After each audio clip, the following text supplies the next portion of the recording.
Well, Cuba's in bad shape. Cuba relied on Venezuela for oil and for money, and nobody really knows what's going to happen with Cuba. They're doing very poorly. They're really third world all the way, and we have a lot of great Cuban Americans, and I would say Marco fits very solidly into that category. And I might ask you to say a few words about, we were discussing it before, Cuba is a very different, they don't have energy, they don't have oil, but they would live off of the oil from Venezuela, and what they do have is very strong people and very powerful people militarily, and they would protect the people running Venezuela, and they would take in a lot of money from Venezuela. Now they don't have that. They won't be taking in any money. So, Marco, what do you think?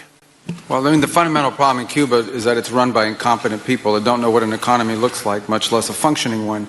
They've made a choice, and that is they would rather have political control over the people than they would to have an economy that functions.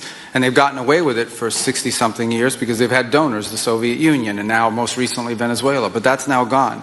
So the people in control in Cuba have a choice to make. They can either have a real country with a real economy where their people can prosper, or they can continue with their failing dictatorship that's going to lead to systemic and societal collapse. So it's a very stark and dramatic choice, and it's one we hope to make the right one. We don't have an interest in a destabilized Cuba, but that would be their fault because they refuse to allow the people of Cuba to have either economic or political freedom for that matter. And you have a lot of people in this country that want to go back to Cuba and help Cuba. A lot of people have left, they came in penniless, they didn't have anything, and they become very rich people in our country, and they want to very much go back and help Cuba. So that's something that Cuba has that a lot of